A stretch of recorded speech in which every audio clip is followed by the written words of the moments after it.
একবার ভেবে দেখুন তো, এমন একটা অভিশাপের কথা যেটা বেছে বেছে শুধু একজনকে কেড়ে নেয় আর অন্যজনকে একা ফেলে রেখে যায় একটা বিরাট প্রশ্নচিহ্নের সামনে। আজ আমরা ঠিক এমনই এক অতিপ্রাকৃত থ্রিলারের রহস্যের জট খুলতে চলেছি, যেখানে সত্যিটা খুঁজে বের করার সফরটা শেষ হয় এক ভাগ্য নির্ধারণকারী রাতে। চলুন শুরু করা যাক। দেখুন, পুরো গল্পটার একেবারে কেন্দ্রে রয়েছে কিন্তু এই একটাই প্রশ্ন। কেন একটা অভিশাপ বেছে বেছে শুধু কার্তিককে নিয়ে গেল, অথচ শ্রেয়সীকে ছেড়ে দিল? এই ধাঁধার উত্তর খোঁজার জার্নিটাই আমাদের এই গল্পের গভীরে নিয়ে যাবে। গল্পের যাত্রা শুরু হচ্ছে ১ মাস আগের এক অভিশপ্ত পূর্ণিমার রাতে, যখন একটা আক্রমণে সবকিছু ওলটপালট হয়ে যায়। এরপর এরপর ১ মাসের নিস্তব্ধতা, কার্তিক নিখোঁজ আর শ্রেয়সী একা। কিন্তু আজ ঠিক সেই একই পূর্ণিমার রাতে শ্রেয়সী আবার ফিরে এসেছে, তবে এবার পালিয়ে যাওয়ার জন্য নয়, মুখামুখি হওয়ার জন্য। তো সেই ভয়ঙ্কর রাতের পর ঠিক কি হয়েছিল, আর কেনই বা ১ মাস পর শ্রেয়সী ফিরে এলো? চলুন এবার সেই রহস্যের গভীরে ঢোকা যাক। কার্তিকের নিখোঁজ হওয়ার পর থেকে পুরো গ্রামটা যেন একটা চাপা আতঙ্কে ডুবে আছে। চারিদিকে নানা রকম গুজব। কেউ বলছে তার আত্মা নাকি অশরীরের সাথে মিশে গেছে, আবার কেউ কেউ বিশ্বাস করে যে ওর অতৃপ্ত আত্মা এখনও ওর প্রিয় মোটরসাইকেলটা নিয়ে ঘুরে বেড়ায়। কিন্তু এই ১ মাসে সবচেয়ে বড় যে পরিবর্তনটা এসেছে, সেটা শ্রেয়সীর নিজের মধ্যে। সে আর আগের মতো অসহায় শিকার নয়। হ্যাঁ, চোখের নিচের কালিটা তার ক্লান্তির কথা বলে, কিন্তু তার স্থির দৃষ্টি আর দৃঢ় কণ্ঠস্বর জানান দিচ্ছে সে একটা ফাইনাল শোডাউনের জন্য একদম তৈরি।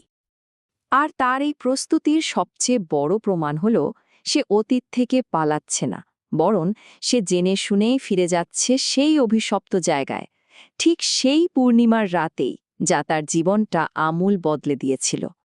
সঙ্গে সম্বল বলতে সামান্যই একটা পুরনো লণ্ঠন আর কার্তিকের স্মৃতিচিহ্ন, মানে ওর ঘড়িটা। কিন্তু আসল চমকটা অপেক্ষা করছিল রাস্তার ধারে। পরিত্যক্ত মোটরসাইকেলটা ছোঁয়া মাত্রই যেন নিজে থেকে গর্জে উঠল। মনে হচ্ছিল যেন কোনো অদৃশ্য শক্তি তাকে পথ দেখানোর জন্য প্রস্তুত। আর এভাবেই শুরু হলো চূড়ান্ত পর্ব। শ্রেয়সী সেই অভিশপ্ত মোটরসাইকেলে চড়ে ফিরে যাচ্ছে সেই বিভীষিকার উৎসে। এবার আর সে ভয় পেতে আসেনি, এসেছে সরাসরি সেই অশরীরী সত্তার মুখোমুখি হতে। ঘন কুয়াশার ভেতর থেকেই যখন সেই ছায়ামূর্তিটা বেরিয়ে এলো, শ্রেয়সী এক চুলও নড়ল না। তার গলায় কোনো ভয় নেই, আছে শুধু ১ মাস ধরে জমিয়ে রাখা একটাই তীব্র প্রশ্ন। আর আত্মাটার শীতল ফিসফিসে গলা থেকে যে উত্তরটা এলো, সেটাই হলো অভিশাপের মূল সূত্র। নিয়মটা খুব সোজা, আমি যাকে স্পর্শ করি সে আর মানুষ থাকে না। সেই রাতে কার্তিক ভুল করে ওর ওড়না ছুঁয়ে ফেলেছিল, শ্রেয়সী নয়। আর ঠিক এই কারণে কার্তিকের এই পরিণতি। আর ঠিক এইখানেই গল্পটা একটা জবরদস্ত মোড় নেয়। যেটা এতক্ষণ একটা অতিপ্রাকৃত অভিশাপের গল্প ছিল, সেটা মুহূর্তের মধ্যে একটা খুনের রহস্যে পরিণত হয়।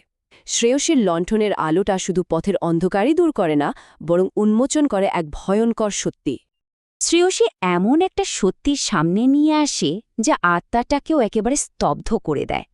সে সরাসরি অভিযোগ করে, তোমার প্রতিশোধের লক্ষ্যটাই ভুল, আসল অপরাধী কার্তিক নয়। শ্রেয়সীর অভিযোগটা শুধু মুখের কথা নয়, তার কাছে প্রমাণও আছে। গত ১ মাস ধরে খুঁজে খুঁজে সে রাস্তার ধারের এক পাথরের নিচ থেকে এই জিনিসগুলো উদ্ধার করেছে, যা আসলে আসল অপরাধীর পরিচয়পত্র। ছেঁড়া ছবিটা জোড়া লাগাতেই পেরিয়ে এলো আসল সত্যিটা।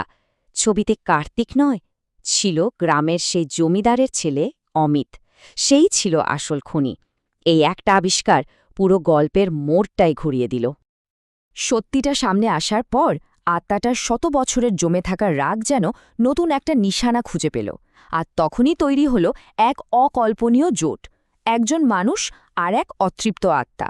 তাদের দুজনের লক্ষ্য এখন একটাই, অমিতের ওপর প্রতিশোধ। প্রতিশোধের মঞ্চ একদম তৈরি। আত্মার নির্দেশে মোটরসাইকেলটা সোজা ছুটে চলে অমিতের বাড়ির দিকে। আর তাদের পৌঁছানোর সাথে সাথেই এক অদৃশ্য ঝড়ে ভেঙে চুরমার হয়ে যায় অমিতের বাড়ির দরজা। ভেতর থেকে অমিতের ভয়ার্ত চিৎকার ভেসে আসে, না, আমি কিছু করিনি। কিন্তু তার এই অস্বীকার এখন বৃথা। ন্যায় বিচারের সময় এসে গেছে। আর বিচারটা ছিল খুবই দ্রুত আর নির্মম। আত্মাটা ঝড়ের মতো অমিতকে ঘিরে ধরল। তারপর তার অভিশপ্ত অন্যায় পেঁচিয়ে এক মুহূর্তে তাকে ছিন্নভিন্ন করে দিল। কোনো লড়াইয়ের সুযোগই ছিল না, এক নিমেষে প্রতিশোধ নেওয়া হয়ে গেল। অমিতের চিৎকারটা মিলিয়ে গেল। বাড়িটা একেবারে নিস্তব্ধ, প্রতিশোধ সম্পন্ন। ভোরের আলো ফোটার সাথে সাথেই যেন দীর্ঘ রাতের অভিশাপটা কেটে গেল। গ্রাম জুড়ে নেমে এলো এক অদ্ভুত শান্তি। শ্রেয়সীর ১ মাসের লড়াই অবশেষ হল। বাতাসে মিলিয়ে যাওয়ার ঠিক আগে ওড়না থেকে ভেসে এলো শেষ কয়েকটা কথা। আত্মাটা অবশেষে মুক্ত, আর তার মুক্তির সঙ্গে সঙ্গে সে ফিরিয়ে দিয়েছে কার্তিককেও। ভোরের আলোয় সবাই দেখল রাস্তার পাশে শ্রেয়সী আর কার্তিক দাঁড়িয়ে। অভিশপ্ত ওড়নার জায়গায় বাইকের সিটে এখন রাখা একগুচ্ছ সাদা ফুল আর ছাইয়ের চিহ্ন, যা শান্তি আর মুক্তির প্রতীক। গল্পটা তো এখানেই সুন্দরভাবে শেষ হয়ে যেতে পারত, তাই না? কিন্তু একটা অস্বস্তিকর প্রশ্ন কিন্তু থেকেই যায়। অভিশাপটা কি সত্যিই শেষ হয়েছে, নাকি ন্যায় বিচার আনতে গিয়ে আত্মাটা মুক্তি পাওয়ার নামে শ্রেয়সীর মধ্যেই নতুন একটা আশ্রয় খুঁজে নিয়েছে? এই উত্তরটা কাহিনীকার আমাদের কল্পনার উপরেই ছেড়ে দিয়েছেন।